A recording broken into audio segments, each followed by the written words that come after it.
सिंध की कदीम तहजीब अपने अंदर कई राज छुपाए हुए है। नवाबशाह से 14 किलोमीटर की मसाफत पर वाक़े दलील कोट के तारीखी किले में हैरतों का जहां आबाद है।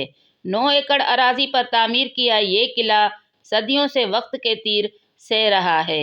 1200 साल पुराने किले की खास बात इसकी गोलाई में तामीर है। तारीखदान कहते हैं कि इस किले पर मोहम्मद बिन कासिम और राजा दाहिर की फौजें भी हमला कर चुकी हैं। इस तारीखी किले से मुख्तलिफ बातें मंसूब हैं। कुछ लोगों के ख्याल में ये किला सूरज को पूजने वाले अफराद ने तामीर कराया था, तो कुछ जंगी और तिजारती मकासद को इसकी तामीर की वजह बताते हैं। बिस्मिल्लाहिर्रहमानिर्रहीम। अस्सलाम वालेकुम। नवाबशाह से सकरन की तरफ जाते हुए दाएं हाथ पर एक अजीम शान किला सर उठाए नजर आता है, जो कि अजमत रफ्ता की तस्वीर बना सयाहों की दिलचस्पी का सामान अपने अंदर रखे हुए है। ये कदीम तामीराती फन का अजीब व गरीब शाहकार है, जिसे इस दौर के कारीगरों ने गोलाई में तामीर किया है। दलील कोट और दलील किले के नाम से मारूफ इस किले की तारीख सदियों कदीम है। इसके बारे में सिंध के तारीखी कुतुब में मुख्तलिफ वाक़यात मंसूब हैं। ताहम 9.25 एकड़ रकबे पर चिकनी मिट्टी से तामीर किया गया ये किला हवादिस ज़माना के बावजूद आज भी कायमो दायम है।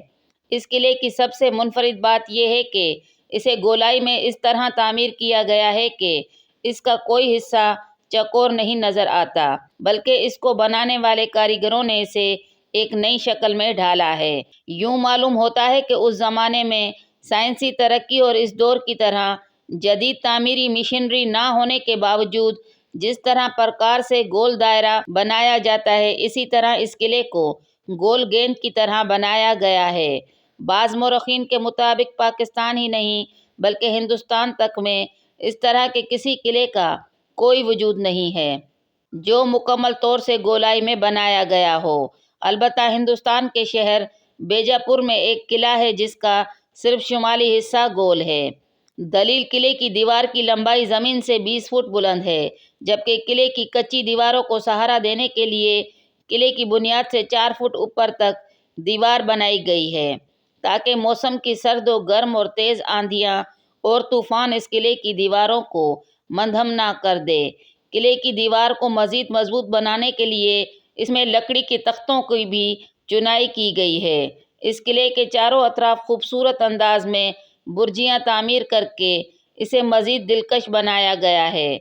इमारत के अंदर तहखाने वाक़ हैं, जिनका रास्ता ईंट लगाकर बंद कर दिया गया है। कहा जाता है कि ख़तरे के वक्त किले में मौजूद ख़वातीन और बच्चों और बुज़ुर्गों को तहखाने में मुंतकिल कर दिया जाता था। बरसों कबल इस किले की सैर के लिए आने वाले अफराद का कहना है कि ये तहखाने अपनी मिसाल आप थे और इनकी छतें इतनी मजबूत थी कि इनके ऊपर चलने वालों की आवाज़ें तहखाने के अंदर मौजूद लोगों को नहीं सुनाई देती थीं।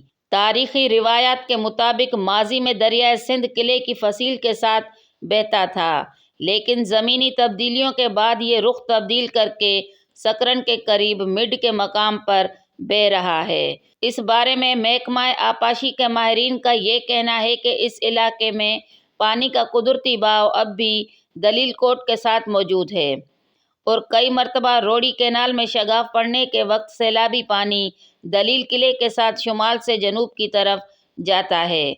दलील किले की खूबसूरती और दीगर किलों से इसकी इनफरादियत एक ये भी है कि इस किले की बुर्जियों को कमल के फूल के नक्श से मज़ीन किया गया है और चूँकि हिंदू धर्म में कमल के फूल को रूहानी तकद्दुस का दर्जा हासिल है, इसीलिए दलील किले की बुर्जियों पर भी इस फूल की मानंद बुर्जियाँ बनाई गई हैं।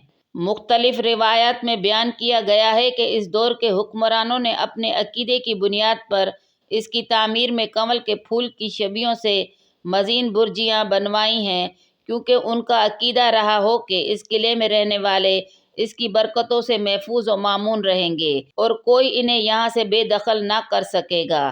ताहम इनका ये अकीदा इस वक्त बातिल हो गया जब मोहम्मद बिन कासिम ने सिंध का रुख किया।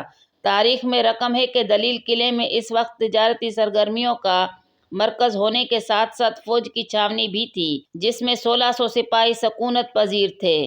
दलील किले पर मोहम्मद बिन कासिम के हमले की खबर सुनकर ताजरों और इनके اہل خانہ نے دریا کے راستے راہ فرار اختیار کی اور قلعہ بند فوج نے محمد بن قاسم کی فوج سے شکست کھائی۔ دلیل قلعے کو اب دلیل دیرو کہا جاتا ہے۔ روزانہ ہزاروں افراد اس کے سامنے کراچی سے پنجاب، بلوچستان اور خیبر پختونخوا جاتے ہوئے گزرتے اور دلیل قلعے کی پرشکوہ عمارات کو دیکھتے ہیں۔ محکمہ آثار قدیمہ، ٹورزم ڈیولپمنٹ اور وزارت ثقافت کی عدم توجہ کی وجہ سے قدیم آثار قدیمہ، پرشکوہ قلعہ اور عمارتیں قصہ پارینہ بنتی جا رہی ہیں۔ یہی وجہ ہے کہ سکرن کے قریب چاہن جو دڑو، جو کہ زمین بوس ہو چکا ہے، اس کی آثار قدیمہ کی تلاش کے لیے جرمنی کے ماہرین کئی مرتبہ آ چکے ہیں اور وقفے وقفے سے اس کی کھدائی جاری ہے اور اس میں نوادرات نکالنے کا سلسلہ بھی جاری ہے۔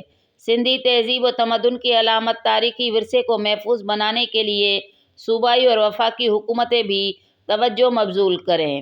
ہماری آج کی ویڈیو آپ کو پسند آئے تو لائک کریں، شیئر کریں اور سبسکرائب کریں۔